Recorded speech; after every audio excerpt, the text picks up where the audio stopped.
இந்த தேவ மனுஷன் என்ன நினைக்கிறார் அப்படின்னா, பெரிய சவாலை சந்திக்கிறதுக்கு நாங்க 2 பேர் தான் இருக்கிறோம் அப்படின்னு நினைக்கிறாரு. ஒன்று, ஆண்டவருடைய பிள்ளை எப்பொழுதும் நினைத்துக் கொள்ள வேண்டும், வேதத்திலே நீங்கள் தேடி வாசிப்பீர்களே ஆனால் ஆண்டவர் கொஞ்சம் பேரை கொண்டும் அநேகம் பேரை கொண்டும் ரட்சிப்பதற்கு கர்த்தருக்கு தடை இல்லை.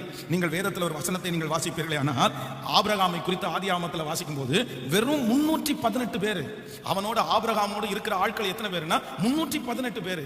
ஆனா எதிரி அவங்களுக்கு விரோதமா இருக்கிற சவால் என்ன அப்படின்னா 4 நாட்டினுடைய ராஜாக்கள். லோத்தையும் அவனோட சோதோம் குமோரா பட்டணத்தை அவங்க வந்து சிறைபிடித்துட்டு போறாங்க.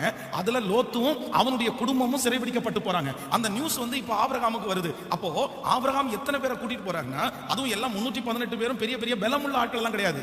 வீட்டுல வேலை செஞ்சவங்க, வேலைக்காரனுடைய பிள்ளைங்க, வேலைக்காரனுடைய பிள்ளைங்க, இப்படி கொஞ்சம் கொஞ்சமா சேர்த்து ஒரு 318 பேர் தான் இருக்காங்க. அவனுக்கு விரோதமா இருக்கிற ராஜாக்கள் 4 ராஜாக்கள் படை வீரர்களோட எல்லாத்தையும் கொள்ளையடிச்சிட்டு போறாங்க. ஆனா வேதம் சொல்லுது 318 பேரை